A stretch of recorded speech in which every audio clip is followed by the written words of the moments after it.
Hello everyone, I am Bindu Chaudhary. Welcome to my channel point educator. और यहाँ हम बात करते हैं point to point topics for exams. आज साइकोलॉजी में एक मोस्ट इम्पोर्टेंट टॉपिक करने वाले हैं, विकासात्मक अवस्थाएं। आपने पढ़ा होगा कि विकास है वो गर्भ धारण से लेकर मृत्यु तक चलता रहता है और इसकी अनेक अवस्थाएं होती हैं। ठीक है, और ये अवस्थाएं हैं, इनसे संबंधित पेपर में क्वेश्चन काफी बार पूछे जाते हैं और कई बार तो कई क्वेश्चन आ जाते हैं। पीआरटी पे बाल्यावस्था ज्यादा इंपॉर्टेंट रहती है और जो हमारा टीजीटी पीजीटी लेवल है वहां पर जो अडोलोसेंस है किशोरावस्था वो ज्यादा इंपॉर्टेंट रहती है। लेकिन ये नहीं पता होता, कई बार क्वेश्चन दोनों में अलग अलग भी आ जाते हैं। ठीक है, तो करना सभी को है। हम स्टार्ट करते हैं हमारा टॉपिक डेवलपमेंटल स्टेजेज। क्या होता है कि जब मनुष्य का गर्भ धारण होता है, जीव का गर्भ धारण होता है, वहां से मृत्यु तक निरंतर विकास चलता रहता है और ये असमान गति से होता है। ठीक है, कभी तेज गति से होता है, कभी मंद गति से होता है और इसके साथ ही ये व्यक्तिगत विभिन्नता पर भी निर्भर होता है, इंडिविजुअल डिफरेंसेस। ये जरूरी नहीं है कि एक बच्चा 1 साल का जो एक्टिविटी कर रहा है उसका विकास हो रहा है वैसा दूसरे का भी हो।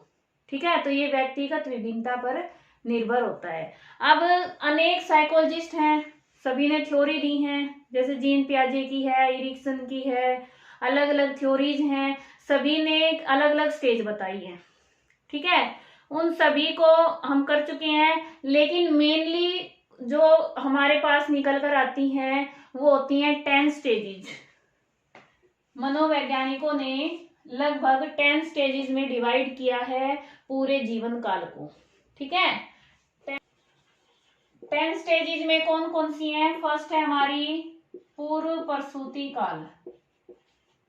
पूर्व प्रसूति काल, बिफोर बर्थ, प्री नेंटल स्टेज। ठीक है, प्री नेंटल स्टेज होती है, ये कह सकते हैं हम जन्म तक होती है, गर्भ धारण से लेकर जन्म तक होती है प्री नेंटल स्टेज। और कई बार वैसे पूछ लेते हैं तो 38 वीक्स होता है इसका टाइम पीरियड, 0 से 38 वीक्स। इसके बाद सेकंड है शैशव काल। शैशव काल है, इसको इन्फेंसी भी कहते हैं, इंग्लिश में इन्फेंसी और शैशव काल। ये कब से होता है? जन्म से 14 दिन तक, यानी 2 हफ्ता। ठीक है, 2 सप्ताह तक, 2 वीक्स, ये होता है इन्फेंसी। इसके बाद थर्ड है बचपन अवस्था। बचपना अवस्था क्या होती है? बेबीहुड। बेबीहुड है ये, अब 2 वीक्स तक तो ये हो गई, तो यहां से लेके 2 वीक से 2 ईयर्स तक होती है, 2 साल तक की मानी जाती है बचपन अवस्था। ठीक है, फिर फोर्थ है हमारी बाल्यावस्था। आज हम बाल्यावस्था को ही पढ़ेंगे कंप्लीट अच्छे से, इसमें से काफी सारे क्वेश्चन आते हैं। मोस्ट इंपॉर्टेंट है बाल्यावस्था, चाइल्डहुड। चाइल्डहुड है, ये कहां से होगी? अब 2 ईयर्स से लेकर ये होती है 12 ईयर्स तक। अब इसके 2 पार्ट बना दिए हैं। फर्स्ट इसका ए पार्ट होता है अर्ली चाइल्डहुड। ठीक है, यानी पूर्व बाल्यावस्था या फिर प्रारंभिक बाल्यावस्था, ये होती है 2 से 6 वर्ष तक, 6 ईयर्स तक मानी जाती है। मोस्टली है ये, जरूरी नहीं यही है। कई तो क्या कहते हैं कि भाई 2 से 5 तक है, फिर 5 से आगे दूसरी अवस्था आ जाती है, कोई 5 से 12 तक पूरी बाल्यावस्था मानते हैं। तो अलग अलग जो साइकोलॉजिस्ट हैं उनकी अलग अलग है, लेकिन मोस्टली यही मानते हैं। इसके बाद है बी उत्तर बाल्यावस्था। ठीक है, पोस्ट, ये आधी हिंदी लिख दी भाई मैंने तो, उत्तर बाल्यावस्था। मैं ये चाहती हूँ कि बच्चों को पेपर में अगर इंग्लिश मिल जाए तो इंग्लिश में भी देख के ठीक कर सकें, इसलिए दोनों वर्जन लिख देती हूँ। उत्तर बाल्यावस्था कहां से हो गई? 6 से 12 साल तक। 11 12 12 कुछ भी आ सकती है, 11 12। इसके बाद नेक्स्ट हमारी 5th है पुबर्टी एज। पुबर्टी को प्री एडोलोसेंस पूर्व किशोरावस्था या फिर तरुण अवस्था भी कहते हैं, तरुणावस्था।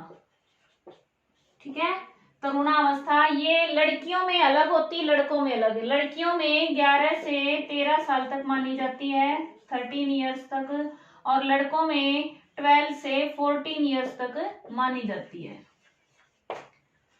इतना क्लियर हुआ। सबसे पहले पूर्व प्रसूति काल, प्रीनेंटल स्टेज 0 से जन्म तक होती है। इन्फेंसी होती है, ये जन्म से 2 हफ्ते तक होती है, 2 वीक्स तक। फिर बेबीहुड है 2 वीक्स से 2 ईयर्स तक। फिर चाइल्डहुड है, इसके 2 पार्ट हैं, अर्ली चाइल्डहुड और पोस्ट चाइल्डहुड। ठीक है, ये 2 से 6 और 6 से 12। फिर है पुबर्टी यानी तरुण अवस्था, ये लड़कियों में 11 से 13 और लड़कों में 12 से 14। इसके बाद आगे करेंगे किशोरावस्था। किशोरावस्था में भी 2 पार्ट हैं, अर्ली एडोलोसेंस। ठीक है, अर्ली एडोलोसेंस यानी प्रारंभिक किशोरावस्था। ये कहां से हो गई, 13 या 14 साल से लेकर 17 ईयर्स तक, 17 ईयर्स तक होती है। इसके बाद 7th हमारी लेटर यानी परवर्ती या पोस्ट भी कह देंगे, हिंदी में कहेंगे परवर्ती, बाद की एडोलोसेंस किशोरावस्था। ये होगी 17 से 19 तक, 19 ईयर्स तक होगी। ठीक है, अगला हमारा है 8 नंबर पे। अब एडोलोसेंस के बाद क्या आता है, अडल्टहुड, अर्ली अडल्टहुड। ये कहां से होगी, 20 से 40 ईयर्स तक। ये 20 से 40 प्रारंभिक वयस्क अवस्था, ये होती वयस्क अवस्था। इसके बाद middle age. Middle age, middle age कौन सी होगी, 40 से 60। ठीक है, 60 ईयर्स तक। ये स्पेलिंग कई बार जल्दबाजी में कर देती हूँ मैं, ठीक है, हो जाता है। अगला है 10 पे, लास्ट हमारी ओल्ड एज, बुढ़ापा। ठीक है, या सठिया अवस्था भी बोलते हैं इसको, सठिया अवस्था, बुढ़ापा। ये होगी वृद्ध अवस्था, 60 से अबो ऊपर, ये मृत्यु तक। फिर क्या रहती है हमारी ओल्ड एज। क्लियर हुआ सभी, जैसे हमने 5 तक कर ली थी। उसके बाद 6th है अर्ली एडोलोसेंस, 13 14 से 17 ईयर्स तक, और लेटर एडोलोसेंस क्या होती है, 17 से 19 ईयर्स तक। अर्ली अडल्टहुड 20 से 40 ईयर्स, और मिडल एज 40 to 60 ईयर्स, और ओल्ड एज 60 से अबो। ठीक है, अब हमारे जो सिलेबस में मोस्ट इंपोर्टेंट है वो एक तो हमारा है कि भाई चाइल्डहुड, बाल्यावस्था, और दूसरा हमारा किशोरावस्था, क्योंकि पीजीटी लेवल पे 17 ईयर्स तक के ही बच्चे ज्यादा रहते हैं, इसलिए जो एडोलोसेंस है ये हमारी इंपॉर्टेंट रहती है पीजीटी के लिए। ठीक है, अब हम करेंगे बाल्यावस्था। बाल्यावस्था के 2 हैं, अर्ली और जो लेटर है, दोनों करेंगे अलग अलग। अब हम करेंगे चाइल्डहुड को क्या क्या कहा जाता है, क्यों कहा जाता है। ठीक है, मैंने दोनों को अलग अलग लिख दिया है, अर्ली चाइल्डहुड और लेटर चाइल्डहुड। अगर पेपर में डीपली क्वेश्चन आता है तो आपको अलग अलग ऑप्शन मिल सकते हैं, और अगर आपको इकट्ठा मिले सिर्फ चाइल्डहुड बाल्यकाल मिले तो आप इनमें से जो नाम आए उसमें ऑप्शन वही टिक कर देंगे। और अगर आपको पूर्व बाल्यकाल या प्रारंभिक बाल्यकाल, उत्तर बाल्यावस्था, इस तरह से ऑप्शन आए तो आप ऑप्शन के हिसाब से कर लेना। ठीक है, मैंने दोनों को अलग अलग लिखा है इसलिए समझाने के लिए। और कई बार पेपर में आता है बाल्यकाल है वो 5 से 12 तक भी माना जाता है। ठीक है, क्योंकि वो इसमें मानते हैं लेटर जो चाइल्डहुड है इसमें ज्यादा काउंट करते हैं बाल्यावस्था को। ठीक है, अब करते हैं हम अर्ली चाइल्डहुड, 2 से 6 साल तक होती है, और लेटर चाइल्डहुड होते हैं 6 से 10 से 12। ये क्यों लिखा है मैंने 6 से 10 है ना, ये तो लड़कियों में मानी जाती है, क्योंकि 11 से फिर उनमें पुबर्टी वाली तरुण अवस्था आ जाती है, और लड़कों में 6 से 12 साल तक मानी जाती है। ठीक है, लड़के और लड़कियों का थोड़ा सा अंतर समझ लेते हैं कई बार, इसलिए, वरना ये 6 से 12 तक सही रहता है। फिर है हमारा पहली है अर्ली है, तो ये प्री स्कूल एज। जैसे प्री प्राइमरी बताया था मैंने कि प्राइमरी स्कूल में भेजने से पहले क्या होता है, उसकी तैयारी, प्री लग गया ना यानी पूर्व, उसकी तैयारी होना स्टार्ट कर देते हैं, तो ये प्री स्कूल एज। घर में ही बच्चे को स्कूल के लिए तैयार किया जाता है, अनौपचारिक शिक्षा। ठीक है, और इसमें आ जाएगी एलिमेंट्री स्कूल एज, उसको प्रारंभिक स्कूल में भेजा जाता है, प्राथमिक जो उसका स्कूल है वो अवस्था ये है। तो इसमें औपचारिक शिक्षा, इसमें अनौपचारिक शिक्षा होती है। इसके बाद है प्री गैंग एज, कि बच्चा है वो अभी गैंग के एज में नहीं गया है, ये है गैंग एज। गैंग एज क्या होता है हिंदी में, दल अवस्था, समूह अवस्था या टोली अवस्था। ठीक है, बच्चा टोली में रहना अच्छा लगता है उसको, वो अपने उसमें लिंग के आधार पर, ठीक है, इसको एक और उससे भी कह देते हैं समलिंगी। लड़के लड़की अपने एक टोली बना लेंगे, लड़की लड़की के साथ टोलियां बनाकर रहती हैं, समलिंगी समूह अवस्था। ठीक है, इस तरह से भी आ जाता है। तो ये है गैंग एज। गैंग एज कौन सी कहलाएगी, चाइल्डहुड। ये प्री गैंग एज है, ये गैंग एज है। इसके बाद ये है प्रॉब्लम एज। अब प्रॉब्लम एज क्यों कहा है, कि बच्चे हैं वो इतने जिद्दी होते हैं, और माता पिता का क्या है कि उनको माता पिता कहते हैं ये प्रॉब्लम एज में है, उनके लिए समस्या बन जाते हैं। छोटी छोटी बात पे जिद करना, रूठना, ठीक है, कुछ भी अपना संवेग है उनका अलग तरह से प्रदर्शन अभिव्यक्ति करना, तो ये प्रॉब्लम एज भी कही जाती है, समस्यात्मक आयु, समस्या आयु। ठीक है, और ये है ट्रबलसम स्टेज या ट्रबलसम एज। इसको उत्पत्ति स्टेज माना जाता है, कि बच्चे हैं वो माता पिता से ज्यादा अपने समूह की बात मानते हैं, अपने साथी की बात मानते हैं, बाहर से ज्यादा सीखते हैं, माता पिता को कम समझते हैं, इसलिए माता पिता इसे उत्पत्ति स्टेज भी कहते हैं। ठीक है, उत्पत्ति के साथ कई बार एक वर्ड आ जाता है उद्यमी, उद्यमी या उत्पत्ति। ठीक है, उद्यमी क्यों कहा है, वो बच्चे हमने पढ़ी थी ना, एरिक्सन की थ्योरी पढ़ी थी, उसमें भी दिया था कि या तो बच्चे ज्यादा ही परिश्रम करने लग जाते हैं, इसलिए उद्यमी स्टेज भी कहा जाता है। फिर है हमारा अगला प्ले एज या टॉय एज, खिलौनों की आयु या खेल की अवस्था। कौन सी होगी हमारी, 2 से 6 इयर्स। ठीक है, पूर्व बाल्यकाल। और ये है क्रिटिकल स्टेज, नाजुक, क्रिटिकल होती है, नाजुक स्टेज है ये। इसमें बच्चे हैं वो नई नई रुचियों का और ये काफी अपने संवेगों को जो अभिव्यक्ति है इससे थोड़ा सा अलग करते हैं। ठीक है, इसके बाद है एक्सप्लोरेटरी यानी अन्वेषणात्मक, जिज्ञासा की प्रवृत्ति बहुत ज्यादा होती है, बच्चे में जिज्ञासा की प्रवृत्ति आ जाती है, क्यों कैसे, जैसे हमने पियाजे की थ्योरी में पढ़ा था कि बच्चे के अंदर क्या होता है, क्वेश्चंस की इसमें हो जाती है स्टार्टिंग बाल्यकाल में। ठीक है, कंक्रीट ऑपरेशनल स्टेज यानी वैचारिक स्टेज भी कहते हैं इसको, और ये पूर्व वैचारिक है और ये वैचारिक है। इसमें मूर्त ऑपरेशनल, मूर्त चिंतन स्टार्ट कर देता है, मूर्त वस्तुओं को देखकर सोचना स्टार्ट कर देता है, चिंतन थिंकिंग स्टार्ट कर देता है। फिर है नकल करने की प्रवृत्ति, बच्चा अनुकरण से सीखता है, दूसरे की नकल करने की कोशिश करता है।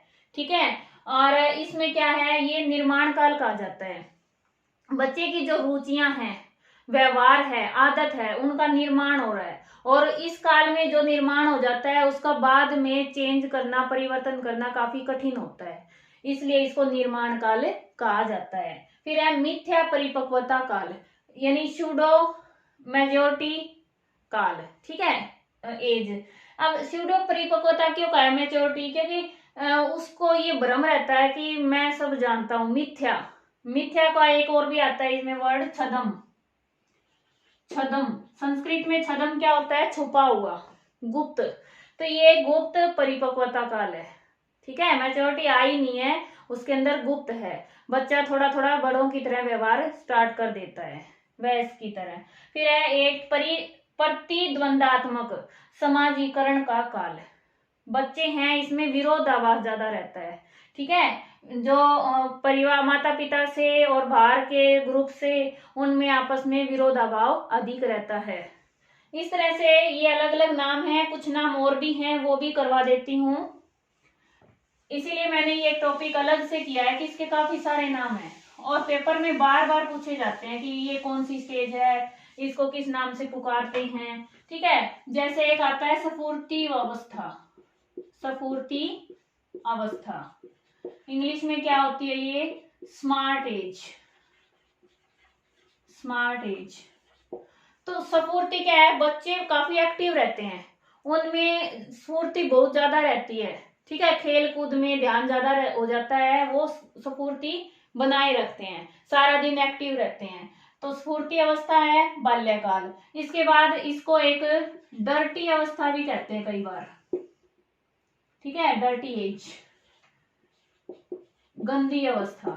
इसका मतलब ये नहीं है वैसे गंदी है, ये बच्चे हैं, ये मैले कुचेले रहते हैं, अपने बनने संवरने पर ध्यान नहीं देते, वो खेल कूद में ध्यान ज्यादा देते हैं, सारा दिन बस अपने आप को बिजी रखते हैं, स्फूर्ति रहती है उनमें, और खेल कूद में अलग अलग एक्टिविटी में ज्यादा ध्यान देते हैं, वो खुद पर ध्यान नहीं देते, इसलिए कई बार इसको डर्टी एज भी कहा जाता है, ठीक है। अच्छा, एक होता है अनोखा काल। अनोखा काल किसने कहा है?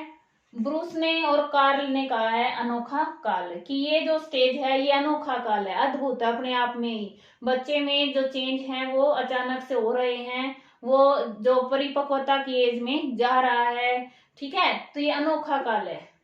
अब अनोखा काल तो कह दिया कार्ल और ब्रूस ने। अब जो ये है निर्माण काल किसने कहा है? फ्रायड ने। और प्रतिद्वंदात्मक समाजीकरण का काल किसने कहा है? किलपैट्रिक ने। किसने कहा है? किलपैट्रिक ने, ठीक है। इस तरह से भी कई बार क्वेश्चन आ जाता है कि किलपैट्रिक ने इसको बाल्यकाल को क्या कहा है? प्रतिद्वंदात्मक समाजीकरण का काल, ठीक है। अनोखा काल बता दिया मैंने, कार्ल और ब्रूस ने। और मिथ्या परिपक्वता काल। मिथ्या परिपक्वता काल किसने कहा है? रोस ने। किसने कहा है? रोस ने, ROSS। तो रोस ने क्या कहा है? छद्म स्यूडो मेजोरिटी स्टेज, ठीक है, छद्म परिपक्वता काल। इस तरह से आपको याद करने हैं क्वेश्चंस, और यहीं से क्वेश्चन मोस्टली पूछे जाते हैं, वो याद कर सकते हैं अलग अलग नाम से क्यों पुकारा जाता है। और उम्मीद है आपको समझ आया होगा। अगली वीडियो में मैं आपके लिए एडोलोसेंस जो किशोरावस्था है उससे रिलेटेड जो भी क्वेश्चंस इंपॉर्टेंट हैं वो सभी करवाऊंगी। और मिलते हैं नेक्स्ट वीडियो में नए टॉपिक के साथ। तब तक बने रहे, पढ़ते रहें चैनल से और जुड़े रहें हमारे साथ। Thanks for watching.